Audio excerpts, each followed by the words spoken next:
예, 안녕하십니까. 6월 11일 토요일 오프로입니다. 오늘은 제가 여러분들한테 시장 얘기 전에 투자 관련 얘기나 이제 투신 관련 얘기를 잠깐 드리고 그 마인드를 좀 잡아 드려야 될 것 같아요. 뭐 그 뒤에 나올 내용에서 다 나오겠지만 제가 지금 코스피 지수를 좀 띄워놨습니다. 2600, 제가 가끔씩 계속 한두 달 말씀드렸던 2600포인트에 선을 그어놨고요. 자, 지금 차트는 다 보시죠. 네, 올라가면 좋은 거, 떨어지면 나쁜 거, 밑에는 시간입니다. 모르시면 안 돼요. 사실 차트라는 거는 기술적으로 볼 때 중요하다, 뭐 기본적으로 뭐 가치나 밸류로 볼 때는 중요하지 않다 얘기하시는데, 둘 다 봐야 돼요. 제가 추구하는 게 바벨 전략이기 때문에 회사나 어떤 시장이나 종목에 대한 기본 밸류나 성장선도 보지만 그 타이밍이라든지 그 정도나 속도를 보기 위해서 차트는 반드시 보셔야 됩니다. 이 차트 속에 어떤 시장 참여자들의 모든 것들이 녹아있는 결과물들을 보시면 돼요. 되게 중요해요. 그래서 차트는. 자, 여러분들이 아마 2020년대 코로나 때 주식을 많이 하셨을 것 같아요. 뭐 작년에 들어오신 분도 계시고 아니면은 그 전에 들어오신 분도 계시겠지만 제가 볼 때는 2020년 코로나 급락 이후에 워낙 장이 많이 올랐기 때문에 이 오른 장들 있죠. 빨간 게 양봉이라고 이제 파란 게 연봉인데 어쨌든 추세 자체가 지금 이렇게 쭉 올라가지 않습니까, 그죠? 올라갈 때 개인들이 엄청나게 많이 들어오세요. 그 대중들이 주식을 다 하고 자본소득의 시대다, 이젠 투자를 무조건 필수적으로 해야 된다, 뭐 난리가 났던 시기입니다. 자, 근데 이제 가끔 제가 말씀드린 파동이라고 있어요. 이거는 단기로 볼 때도 마찬가지고 중장기로 볼 때도 마찬가지로 적용이 되는데 올라가면 꺾이죠. 계속 가는 방법은 없어요. 그래서 제가 작년 말에 코스닥, 나스닥을 안 좋게 봤던 이유도 한 십몇 년 동안 너무 올랐어. 너무 급하게 오르다 보니까 어떤 이유로든 간에 조정을 좀 오고 있는 올해 상반기를 보시면 되는데, 어쨌든 미국 나스닥보다는 우리나라는 되게 변동성에 취약하고 좀 약한 정신입니다, 솔직히. 근데 지금 간만에 어떻게든 개인들의 있던 그 예탁금이 그 3배나 늘면서 2020년 초반에 코로나는 급락을 했죠. 2, 3개월 동안 급락을 하고 그 다음부터 급반등을 주면서 이 공포에만 사면 수익이 무조건 났던 그런 시기. 언택트, 카카오 사라, 뭐 네이버 사라, IPO 하면 다 대박 나고 따따상 뭐 난리 났지 않습니까? 이런 시기를 거치고 올해 초부터 미국 장이 많이 빠지고 우리나라 장이 조정을 거치고 있어요. 자, 근데 보시면 3월달, 4월달, 5월달, 6월달 요 한 개가 지금 한 달입니다. 월봉이니까 빠지면 땡기고 빠지면 땡기고 이런 모습이 좀 보이죠. 지금 보시면, 그죠? 자, 이거는 뭐냐면 시장에서 빠지면 사겠다는 그런 흐름이 들어오는 거예요. 반대로 대중들이 많이 죽어나가고 지금 뭐 반대매매다, 신용 털린다, 별별 얘기 다 들리지 않습니까? 이때 무작정 들어갔던, 어떻게 보면 조금 주식 공부를 안 하시는 개인분들이 손해를 많이 보고 떨어져 나가고 이제 주식 안 본다, 이제는 요 근래 보시면은 채권 들어가서 은행 뭐 적금이나 들어가자 이런 식이 아닙니까? 그런 대중들의 주식에서 멀어질 때 저희는 주식을 보는 겁니다. 이 파동은 시대가 변하든 뭐 어느 나라든 똑같아요. 그래서 공부를 하시라는 거고 시장을 보시라는 겁니다. 자, 근데 지금 2600포인트 떨어지면 제가 줍줍을 해라, 시장 관련주라든지 뭐 전차군단이나 큰 종목들로 사라고 말씀드리는 이유인데 거의 다 왔어요. 거의 다 왔어. 제가 마지막 파동도 말씀드리고 하는 이유가 지금 우리나라는 어차피 우리나라 자체적이 아니라 유럽도 보고 미국도 보고 중국도 보고 계속 제가 시황을 말씀드리는 이유가, 임진왜란도 마찬가지지만 우리나라는 외세에 영향을 받을 수밖에 없어요. 어쩔 수 없지 않습니까? 우리나라가 미국은 아니잖아요. 뭐 중국도 난리인데, 그죠? 그런 상황이다 보니까 그런 여러 가지 대변수에서 왔다 갔다 하는 겁니다. 근데 지금 2600포인트 정도 떨어졌어요. 금요일날 2595인데 월요일날 또 빠질 것 같아요. 며칠 동안 또 빠질 수 있습니다. 하지만 계속 말씀드리지만 공포에 사야 돼요. 지금 공포에 사는 구간입니다. 시간도 많고 현금도 여유 있는 분들은 지금 지수 레버리지를 사든 뭐 삼성전자를 사든 자동차를 사든 그런 거 사시는 구간이에요. 뭐 코스닥 레버리지를 사든 그렇게 사서 시간이 있어 여유가 있으시면 반드시 올라와요. 만약에 정말 극단적으로 뭐 핵전쟁이 난다. 투자는 확률 게임이라 말씀드렸잖아요. 그런 극단에 대한 확률은 제가 제외시켜요. 이미 현실적으로 나올 수 있는 전쟁도 터졌고, 그 다음에 인플레도 지금 엄청나게 길어지고 있는 과정이고, 뭐 되게 지루합니다. 코로나 때처럼 급락해서 공포에만 사면 공포에 사는 사람들이 수익을 보는 그런 식이 아니에요. 자, 잠깐 제가 뒤로 돌아가 볼게요. 시대는 다 항상 주식도 반복합니다. 이때 주식을 하신 분이 계시나 모르겠어요. 저는 지금도 생생한데 2007년, 2008년 서프라임 때입니다. 이때 제가 이제 경북이나 대구 쪽에 근무했었어요. 2000년대. 근데 2003년부터 올랐죠. 2001년에 9.11 테러 터졌고 2002년 3년 때 카르 대란 터졌어요. 우리나라에. 그리고 2003년부터 올라가기 시작합니다. 그때는 중국이 엄청나게 좋았을 때예요. 지금쯤 미국이 좋은 게 아니었습니다. 중국이 워낙 좋아서 철강조선, 화학기계 이런 건 현대조선, 현대제철, 뭐 STX 뭐 이런 것도 날아갈 때예요. 2003년, 2004년, 2005년, 2006년 우리나라가 지금 이렇게까지 긴 기간 올랐을 때 없었죠, 사실은요. 그 정도로 이머징이나 우리나라 중국이 좋았던 때인데 2007년 이럴 때 꼭지를 칩니다. 뭐 지금 사실 보면 작년 말 정도로 보시면 돼요. 이때는 스님도 절에서 내려와서 펀드 들 때예요. 저도 많이 가입시켜 드렸습니다. 근데 떨어져서 1년 동안 떨어졌죠, 거의. 예. 사실 뭐 개월수로 오면 한 8개월, 9개월 떨어졌어요. 리먼 브러더스가 8월달에 터졌기 때문에. 그리고 이때 보시면 흐름이 나오죠. 어쨌든 전 세계에서 돈을 풀면서 살리려고 하는 방법입니다. 이렇게 하다가 반등을 주고 돌아서죠. 월봉이 이제 빨갛게 변합니다. 그러면 또 이 빠졌던 거에 반발 심리로 그 뒤로 2년 내내 올라가요. 네, 또 보면은 2009년부터 2000한 이때가 11년이죠. 네, 1년 반, 2년 또 올라갑니다. 이 시기에 또 엄청나게 또 이때 살아남은 사람들의 이 수익이 펼쳐지는 거예요. 그 저희는 사실 이 파동을 보는 거예요. 예, 여러 가지 미국이 어떻다 중국이 어떻다 다 떠나서 우리나라만 본다 그러면 우리나라 파동이 이때쯤으로 보는 겁니다. 이때쯤으로 지금 우리나라는 계속 발전하고 있어요. 어쨌든 대기업이든 중소기업이든 물론 소비는 지금 안 좋습니다. 우리나라 체감지수랑 정시는 약간 다르게 보셔야 돼요. 그때도 마찬가지지만 자 이런 시기를 거치면 우리한테 이런 좋은 시기가 오는 거죠. 그래서 저는 이런 시기를 여러분과 같이 향유하기 위해서 이 회사에서 1년 계약을 연장을 한 거예요. 그래서 지금 요 시기 때 어쨌든 뭐 단타를 하든 데이 트레이딩을 하든 잘 버티시고 우리 레버리지 없잖아요. 없으시지 않습니까? 레버리지 없으니까 우리가 뭐 이 깡통 계좌들 확률은 없잖아요. 이런 식으로 너무 욕심 안 부리시고 과욕 안 부리시면 조심하신 이후에 이때 올라오면 이때 욕심 부리시자고요.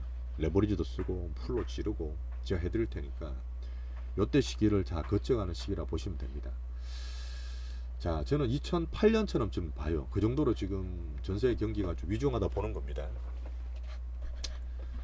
자, 그래서 제가 6월달에 단기 반등을 모색하고 반등장애를 판단한 게 어제 금요일날 보셨을 거예요. 제가 지금 방금 마침 말씀드렸던 이유도 그 이유 때문인데 생각보다 인플레가 제 예상보다도 그랬고 시장 예상보다도 그렇고 더 인플레가 높게 나왔어요. 그래서 지금 미국이 많이 빠졌습니다. 제 예상보다 좀 많이 빠져서 지금 불안 심리가 막 극하게 팽배할 때예요. 자, 그런데 우리가 지금 투자를 하고 있습니까? 여러분들 드린 종목들이 이제 투자하는 종목이에요? 아니죠. 저는 그냥 테마를 가지고 그때그때 맞게 트레이딩 하는 거예요. 제가 중기로 봤던 목표방도 3, 4월 달부터 바꿔드렸죠. 그래서 약간은 매매를 좀 하는 식으로 바꿨습니다. 그게 나으니까. 자, 그렇기 때문에 어쨌든 제가 시장을 판단할 때 매매를 하루에 몇 번씩 드리진 않아요. 그렇게는 할 수도 없고 그렇게 드려봐야 따라올 수도 없습니다. 여러분이 좀 빨리 뭐 사고 팔자 하자는 분도 계시는데 단기방은 좀 그렇게 하려고 하고요. 아니면 중기나 지금 목표방 같은 케이스는 그래도 단기 쪽으로 많이 돌아왔기 때문에 하지만 막 자주 이렇게 단기방 좀 드릴 수는 없어요. 그건 좀 감안해 주시기 바랍니다. 양해를 부탁드릴게요. 자, 그래서 지금은 트레이딩에서 지키는 시기라 보시고 요 파동 뒤에 나오는 상승장은 저는 반드시 있다. 이거는 제가 확실하게 말씀을 드리겠습니다. 저 22년 장을 보고 매일매일 주식을 보고 공부를 하고 있는데 뭐 그걸 말씀드리기 차치하고라도 저는 그런 판단을 하고 있기 때문에 요 시기는 잘 거치시면 돼요. 자, 제가 미국 시장 잠깐 보여드릴게요. 자, 나스닥입니다. 제가 줄을 꺼놨죠. 예. 이게 반등이 와야 될 목표, 1차 목표라고 말씀드렸던 6월달에 반등을 줘야 되는 그런 시기에 뭐 중국도 부양책 쓰고 미국도 좀 괜찮아졌잖아요. 어쨌든 그러다가 지금 올라오다가 12,500포인트 못 갔습니다. 1차 부분 못 갔어요. 그 정도로 미국 약한 거예요, 사실은. 만약에 어제 이 물가 지수 CPI가 좀 괜찮게 나왔으면 12,500 뜰보요. 근데 물가 어떻게 나올지는 아무도 몰라요, 사실은요. 시장 예상은 8.3 정도였는데 어제 8.6%가 나와버렸어요. 5월달에 소비자 물가 지수가 8.6%가 나왔습니다. 미국에서. 사실 미친 거예요, 그건 사실. 야, 그 전까지 물가가 얼마였냐? 1%였어요. 작년까지 1%였다고요. 재작년도 마찬가지고. 근데 이게 뭐 전쟁이든 중국 공급망 이슈든 신냉전이든 뭐 여러 가지 국제적인 구조적인 변화 때문에 그렇긴 한데 에너지, 유가, 가솔린, 그 다음에 뭐 주거 쪽, 그 다음에 곡물, 먹고 사는 식량 이런 게 총체적으로 난간입니다. 그러니까 지금 8%, 8.6%씩 나와버리니까 3월 달에 나왔던 8.3% 피크론이 무수각이 된 겁니다. 그래서 지금 빠진 거예요. 자, 그러면 지금 5월 달에 우리 그때 뭐 전체로 10% 줄여라, 1, 20% 줄여라 할 때 있었죠. 그때 갔던 시기가 다시 온 겁니다. 제가 지금 고민을 또 해야 돼요, 사실은. 이걸 깨고 내려갈 것 같으면 또 현금 비중 또 드려야 됩니다. 이거 어쩔 수 없어요. 뭐 시장 따라가야 됩니다, 사실은. 그러나 처음에 말씀드렸지만 그 다음 파동이 정말 좋을 거기 때문에 우린 미국이 아니에요. 미국 시장 아니잖아요. 그래서 우리나라 한국 시장 다시 말씀드리겠지만 현금 비중을 뭐 엄청 많이 드리고 뭐 리스크 관리를 크게 할 확률은 저는 아직은 그렇게 보지 않습니다. 그 다시 말씀드릴게요. 자, 그래서 미국은 여전히 약하다. 그래서 다시 이제 1차 반등도 못 가고 빠져서 다시 11,000을 저번 5월달에 지지를 겨우 받았던 11,000포인트 지지를 다시 테스트하는 그런 상황이 오고 있습니다. 미국은 안 들어가요. 네, 저번에 나스닥 레버리지 한번 제가 뭐 어떻게 하라고 말씀을 드렸지만 매매 신호 안 드리잖아요. 우리 드리면 모르겠지만 뭐 그럴 바에는 차라리 우리나라나 중국이 낫습니다. 네, 뭐 그런 상황을 좀 봐요.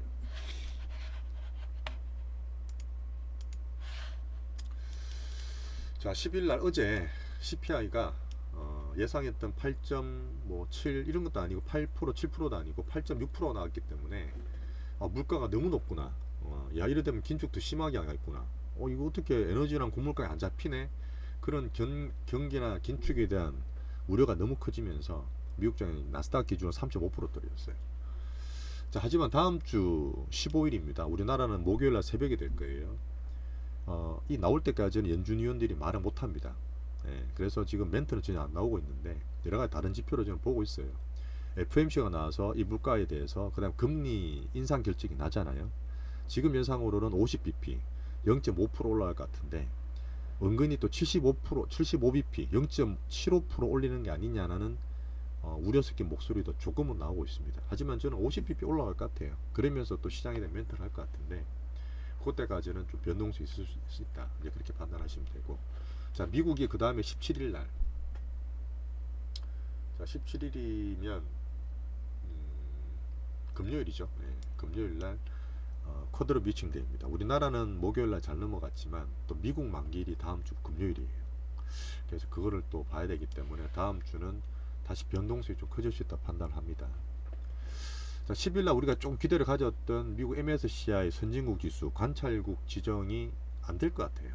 물론 확정은 23일날 나옵니다만은 멘트가 나오는 거 봤을 때는 아직도 우리나라에서 보충해야 될 팩트들이 많은 것 같습니다. 그래서 일단은 요거는 좀 빼놔야 될 것 같고요.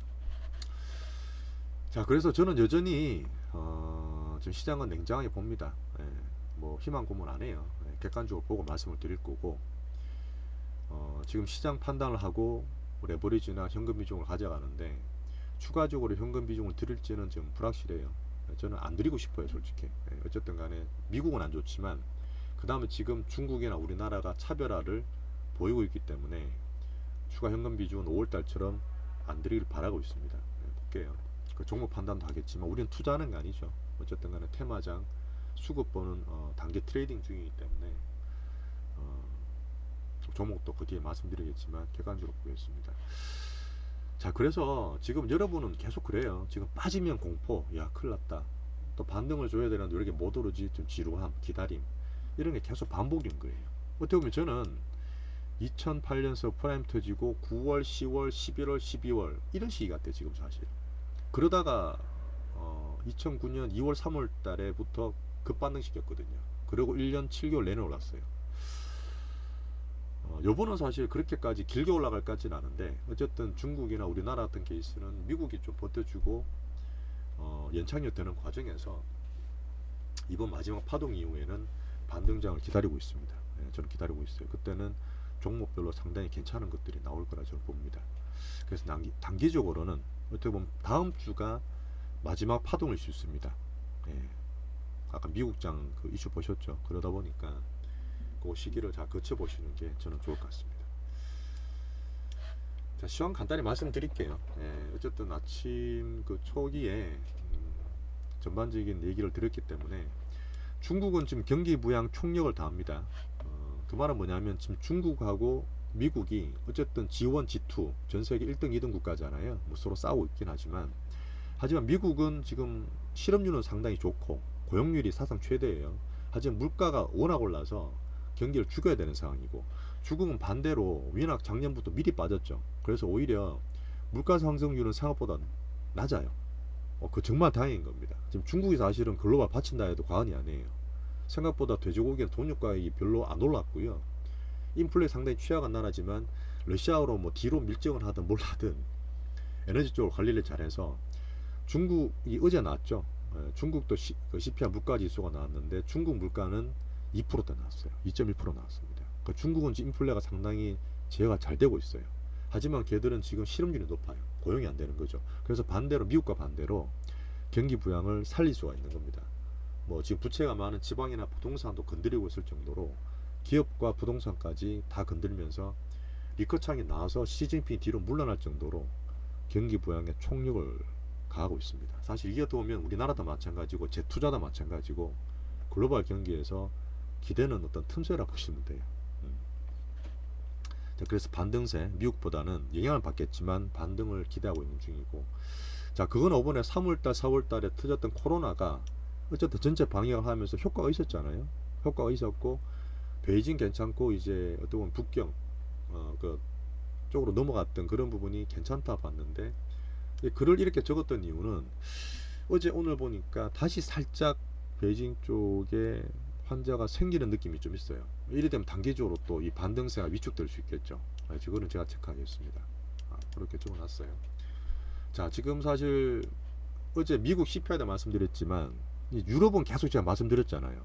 중국보다 더 위험하고 걱정되는 게 유럽이다. 제가 2011년, 2015년 겪어봤기 때문에 그래요. 사실 유럽은 겉으로는 유럽인데 선진국인데 이 십몇 개 국가를 한 개로 묶어버렸잖아. EU, 유로존. 그러다 보니까 뭐 그리스라든지 뭐 포르투갈, 아일랜드, 뭐 지금 또 뭐 이탈리아 나오는데, 이런 애들은 유로존 전체에 뭔 정책을 하면 약한 애들이 뒤에서 막 후달린단 말이에요, 솔직히. 근데 지금 경기 때문에 금리 인상 할까 말까를 고민했는데, 이 또 금요일날 리가르드 총재가 나와서 7월 달에 금리 인상을 못을 박아버렸어요. 그 정도로 물가가 지금 인플레가 안 좋다는 겁니다. 그래서 사실은 금요일부터 조금 안 좋게 장이 빠지고 있었죠. 거기다가 이제 미국장 CPI가 때리면서 어젯밤에 좀 많이 폭락이 나온 겁니다. 그래서 사실은 유럽은 지속 봐야 돼요. 네, 지속적으로 봐야 됩니다. 물론 중국이나 미국처럼 크게 영향을 주지는 않겠지만 은근하게 지금 글로벌 경기를 압박을 주고 있는 거예요. 그래서 글로벌 긴축 우려를 보면서 제가 유럽은 계속 체크를 하겠습니다. 아직까지는 뭐 미국처럼 지표 그렇게 나오진 않아요. 하지만 인플레 취약한 나라들이 많기 때문에 유로존 저 뒷단의 나라들 막 흔들리잖아요. 그런 것들이 좀 봐야 되는 그런 상황입니다. 자, 미국은 말씀드렸고 상대적으로 좀 약해요 지금요. 그리고 달러, 안전자산의 대표인 달러가 이게 빠져야 좋거든요. 우리나라한테는 이머징한테는 그게 좋은데 지금 100일, 100일까지 빠졌다가 어제 동안 104까지 다시 급등했습니다. 그래서 그게 조금 안 좋은 상태고, 자, 우리나라는 어쨌든 2600 밑으로 가면 지수 줍줍하세요. 그냥 사놓으시면 분명히 나중에 돈 됩니다. 그렇게 보시면 되고 차별화 이머징 기대를 하고 있습니다. 자, 지금 코인인 어차피 지금 미국 나스닥에 좀 유동이 많이 되고 있잖아요. 디지털 뭐 골드를 하지만 저는 기본적으로는 이제 코인은 현재로는 29,000원에서 3만 불 사이 왔다 갔다 합니다. 우리나라 돈으로 뭐 3천 몇백만 원, 4천만 원 사이 왔다 갔다 한다 보시면 돼요. 근데 지금 이게 이제 25,000원에서 29,000 사이에 떨어지면 추매를 말씀을 드렸잖아요. 어쨌든 간에 이 자산이 적고 신유 에셋 자산이고 풍선 효과를 기대한다 말씀드렸지 않습니까? 그래서 비트코인 아직 안 무너졌어요. 여러 가지 스테이블 코인, 루나, 레노 이런 게 우리나라나 미국이나 규제도 들어가고 여러 가지 스테이블 코인 관련 내용들이 나오고 있죠. 법제화시키는 거. 하지만 이 전체 비트코인이나 이더리움 코인 자체가 무너지진 않습니다. 인플라는 계속 확충돼요. 거기에 대해서 의심을 하지 않습니다. 그리고 개별 알트코인, 좀 이따 싸이월드 다시 말씀드릴게요. 이런 것들 가끔씩 전체로 좀 안 좋아요. 하지만 몇 개 두 개 살아나는 게 있으니까 그런 것들 제가 말씀드리는 것만 체크하시면 됩니다. 자, 그리고 다시 테마로 넘어와서 지금 우리나라 테마 중에 제가 갖고 있는 게 어쨌든 우리가 재건 들고 있잖아요. 재건주들. 재건주가 지금 이번 주에 별로 안 좋았어요. 왜냐하면 우크라이나 차관이 들어왔는데 별 효과가 없었고 주가가 그걸 이용을 안 했죠. 왜냐, 이번 주에 사실 전반적으로 되게 경계하는 시장이었거든요. 그리고 다시 쌍용차 같은 테마가 들어오면서 목요일 금요일 날은 그쪽으로 돈이 좀 많이 빨렸고 이렇게 보세요. 지금 재건이란 그때 곡물은 제가 양방향 잡아드렸잖아요. 지금 사실 곡물도 별로 안 좋아요. 물론 출렁출렁거립니다만은 곡물 선물이 좀 안 좋기 때문에 자, 재건은 될 겁니다. 당연히 되겠죠. 뭐 정치적으로 우크라이나를 얼마나 이용할지 모르겠지만 천년만년 못 들고 왔죠. 그래서 지금 오히려 뜨거우면 우크라이나가 영토 수복을 다 하겠다 하지만 돈바스라든지 이런 데를 오히려 좀 떼줘라 차라리. 그래야지 미친 푸틴을 잠재울 수 있다. 이런 쪽으로 여론을 국제적으로 기우는 것도 사실 있습니다. 그리고 전 세계에서 나오고 돈이 들어가고 지금 푸틴 같은 케이스는 인플레를 가장 많이 이용을 하고 있는 거죠. 중국도 마찬가지고요. 왜? 이모징이 유럽이나 미국이 그것 때문에 가장 괴로워하니까. 어제 우리나라 뭐 보시고 미국장 보시듯이 이 자유서방진의 반대에 있는 이 러시아나 중국 위주로 한 이쪽 사회주의 국가들 있죠. 사실 러시아는 사회주의는 아닙니다만 그 독재 국가 아닙니까? 푸틴 독재. 어쨌든 전쟁을 퍼뜨려서 인플레 완전히 자극을 하고 있잖아요. 근데 이게 지금 어쨌든 중간중간 협의도 하고 전쟁도 정전에 대한 기대하며 살려가다가 지금 곡물을 항구를 통해서 하려니까 뭐 기뢰제 가는데 뭐 몇 년 걸린다 그러고 협조를 안 하죠. 오펙도 사우디도 뭐 사이 안 좋은 것도 그렇지만 어떻게 보면 지금 마지막으로 온 기회입니다. 걔들은 에너지 국가 이런 애들은 진짜 마지막으로 4차 산업 넘어가는 과정에서 ESG나 녹색 그린 산업 그 에너지로 가는 과정에 마지막 기회를 보는 거예요. 그래서 지금 에너지 가격이 쉽게 안 놓는 겁니다. 하지만 그거를 뭐 계속 두고 볼 수는 없겠죠. 뭐 전쟁도 지금 어쨌든 재건 부분적으로 하든 전체를 딱 종전 끝낼 수는 없지만 재건에 대한 흐름은 계속 나올 거라 봐요. 그리고 제가 말씀드렸던 그때 매집했던 애들 있죠. 테마의 가장 큰 거는 뭐냐, 이 매집의 규모 양입니다. 이 돈의 파워예요 사실. 그거는 절대 재건 테마가 물리진 않고 내지는 큰 수급이라 보기 때문에 이쪽을 제가 모르겠습니다. 지금 매매를 좀 해드리는 부분도 있어요. 사실 단계방에서 해드리는 부분도 있지만 목표방이 사실 제가 좀 고민은 사실 돼요. 근데 지금 이거는 제가 방금 말씀드린 스토리대로 바뀐 게 없고 어쨌든 재건에 대한 흐름은 계속 나올 거라 봅니다. 그거는 사실 어쨌든 둘이 만들어 가야 돼요. 그래서 일단은 홀딩하는 쪽으로 저는 보고 있고요. 개별 바이오는 괜찮아요. 바이오 업종 자체가 좋은 건 절대 아닙니다. 지금 큰 바이오는 다 안 좋잖아요. 뭐 삼바든 SK 뭐 이런 건 다 안 좋은데 얼마 전 HLB가 막 급등했다 빠진 것처럼 요번에 뭐 큐로셀 이런 것들도 있었고 뭐 이지바이오도 있었고 이수의 피스 같은 거 이런 것들 보면 이슈 있을 때마다 팡팡 치고 올라가잖아요. 그죠? 단기지만. 근데 우리가 갖고 있는 것들은 준비도 많이 했고 시장에 상관없이 잘 버티는다. 4만원대 초반 중반 되면 또 사야 돼요. 사실은요. 제가 이제 개별 바이오 이번에 일부 있는 분들은 단기방이 좀 팔아드렸잖아요. 5만원 넘었을 때 51,700원 정도 팔아드렸는데 일부 또 떨어지 밑에 사드릴 거예요. 어쨌든 그런 식으로 계속 우리 바이오에 대해서 우리 개별 바이오에 대해서는 믿음을 가지시고 가져가시면 됩니다. 상당히 잘하는 거예요. 관리 되게 잘하는 겁니다. 왜? 얘들이 물량 다 가지고 있어요. 그런 면이니까 우리 개별 바이오전 걱정 별로 안 하셔도 되고요. 자, 로봇은 8월 달에 삼성에서 로봇 관련을 아주 크게 발표를 할 거예요. 아직 한 2달 남았죠.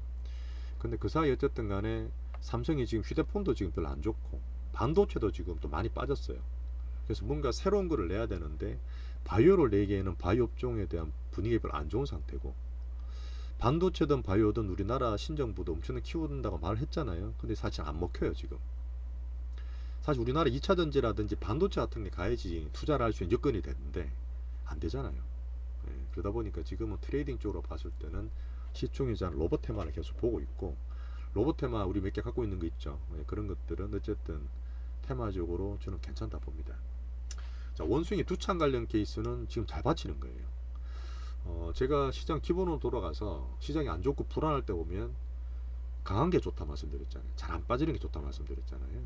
근데 지금 로봇 테마든 개별 바이오든 원숭이, 태양광, 풍력 이런 것들이 이제 안 빠져요. 낙폭이 되게 제한됩니다. 이런 것들이 되게 좋은 거예요 사실은요. 그 뒤에 보시면 제가 미코 바이오 같은 것들 지금 가지고 있죠. 이런 것들 지금 단음 이제 11,000원에서 왔다 갔다 하고 있지만 장이 되게 안 좋다 하더라도 개인만 사고 파는 거예요. 지금 제가 적어드린 이런 것들 있죠. 그냥 개인만 사고 파는 거예요. 제가 가지고 홀딩하는 가정 근본은 뭐냐, 주수급들이 빠지질 않았습니다. 우리도 주수급이라 보는 거예요. 물론 주수급은 아니죠. 우리는 숨겨야 되고 몰래 없는 척 해야 되겠지만 그냥 주포들 걔들 따라가야 되는 거예요. 우리는 없는 척 티를 안 내면서. 근데 주포들이 빠진 게 없어요. 물론 걔들은 돈도 많고 시간도 많겠죠. 그래서 목표방 같은 케이스는 제가 시간을 따져야 되기 때문에 항상 거기서 약간 딜레마가 솔직히 생깁니다. 제 입장에서는. 근데 그것도 제가 효율적으로 만들어 볼게요. 이런 테마들 뭐 빠지면 지수 ETF, 싸이월드 제가 좀 이따 말씀드릴 거고, 싸이 말씀드릴게요. 다음 주쯤에 지금 해외 시장에서 그 싸이코인 도토리가 거래되고 있습니다. 그죠? 아시죠? 근데 걔들도 지금 시장이 되게 안 좋잖아요. 그 다음에 지금 뭐 금감원 반 끼고 막 난리 났지 않습니까? 우리나라에서도 눈치를 봅니다. 당연히 보겠죠. 어쨌든 돈을 돈이 몇십억 프로젝트는 몇백 몇천억 프로젝트이기 때문에 다음 주쯤에 아마 될 것 같아요. 우리나라 국내 시장 상장이 될 것 같습니다. 다음 주, 다다음 주 정도. 그래서 그때 되면 한번 관심을 좀 가져보세요. 한 1, 2천원 사이는 괜찮습니다. 쌍용차 테마는 제가 안 좋은 쪽이라 말씀드렸고, 쌍용차가 안 좋은 게 아니라 인수하려는 애들이 그 유명한 작전 세력이라서 좀 안 좋게 봅니다. HLB도 그래서 저는 안 사요. HLB 걔들 너무 싫어합니다 저는. 자, 2차 전지 반도체가 가야지만 우리나라가 투자가 되고 지수가 안정된다 말씀드렸는데 또 빠졌어요. 그래서 이쪽은 여전히 좀 투자 쪽 힘들다 이렇게 판단합니다. 자, 종목 잠깐 볼게요. 이것도 제가 또 기술적으로 봐야 되니까. 참, 영화 빠뜨렸네. 영화는 좋아요. 영화는 지금 여전히 상당히 강합니다. 아까 말했던 강한 테마 중에 영화도 포함시켜야 돼요. 쇼박스 좋아요. 그 다음 유도 지금 좀 올라오는데 쇼박스가 나요. CJ, CGV가 물량보다 상당히 컸었죠. 11을 4,000원 넘게 찍었는데 올라오죠. 그만큼 영화가 괜찮다는 겁니다. 지금 이번 주에 아마 범죄도시2가 1,000만 넘어요. 그 다음에 지금 마녀2도 개봉합니다. 그러니까 지금 탑건도 지금 곧 개봉하죠. 6월 22일 날. 이런 것들이 영화의 붐을 일으키고 5월 6월 달에 본물을 튼 거예요. 근데 우리나라 배급사 실제로 롯데나 CJ, ENM이나 그 다음에 쇼박스 같은 애들 대형 배급사들이 있죠. 이런 것들이 가지고 있는 영화가 터져야 된다 이런 것도 있지만 전반적으로 괜찮은 거예요. 그래서 쇼박스는 계속 홀딩하고, 물론 제가 반 정도 팔아놨죠. 올라가면 팔 거니까 계속 홀딩하시면 됩니다. 상당히 강해요 영화도. 아까 말씀드린 로봇입니다. 로봇 우린 PTS. 이게 이제 삼성 관련 M&A 기대도 있고, 이게 재건도 약간 살짝 발걸쳐 있더라고요. 로봇 쪽에서 이게 박스넷처럼 이런 뭐죠? 야, 어제 갑자기 기억이 잘 안 나 이게.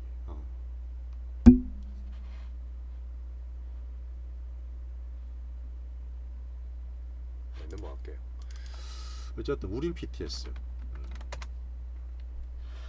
이 종목도 사실은 그때 우리가 이때 상따에서 위에 팔았는데 다시 들어가 지금 조금 물려 있죠.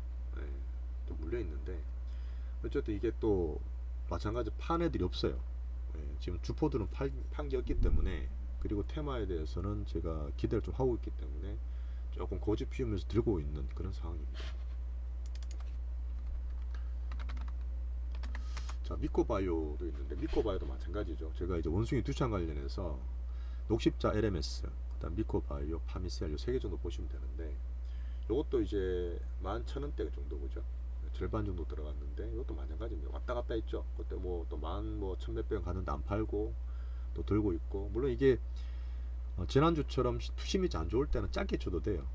근데 저는 뭐 단타방이라 해서 뭐 3% 4%들이 싫어서 웬만하면 제가 좀 참고 있는데, 기다리시다가 이슈들은 계속 나오고 뉴스들은 일본 만들어내고 있잖아요. 그러다 보니까 다음 주도 한 팔 게 있을 것 같습니다. 지금 홀딩 중이고요. 첨단 글로벌은 두 번째 말씀드리는데, 이거는 제가 산 종목은 아닙니다. 그냥 대신 보고 있다가 노토스랑 보고 있다가 그냥 매매를 안 드렸죠. 근데 이거는 왜 말씀드렸냐면, 요즘이 이 단타를 치고 하는 파동을 만들 때 속임수가 되게 많아요. 사실 이때 다 팔았거든요. 목요일입니다. 목요일날 얘들이 많이 팔았어요.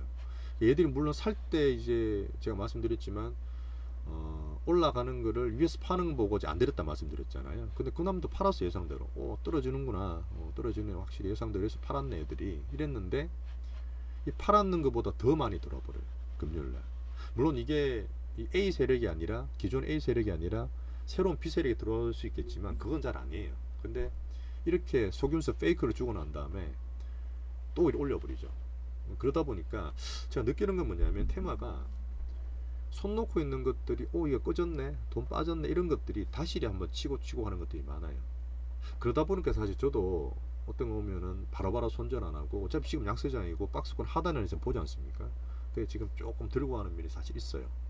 큰 수가 안 빠졌으면, 전반적으로 확실히 빠졌다고 판단이 안 되면 너무 짧게 안 치려는 그런 이유라고 사실 보시면 돼요.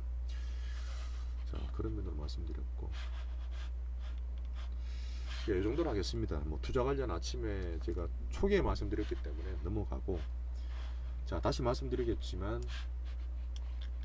다음 주가 미국 이슈들이 또 많아요. 수요일날 FMC 있고 17일날 미국 막리일 있고, 그 사이에 이제 우리는 중국이나 우리나라는 이제 그 코로나 확산이 안 되길 바라면서 중국에서, 우리나라는 반등을 좀 모색하고 2,200 밑에서는 싸다, 그렇게 말씀드리면서 투심 잘 잡으시고, 요 이후에는, 이번 단기 파동 이후에는 분명히 위기 뒤에 기회는 분명히 온다.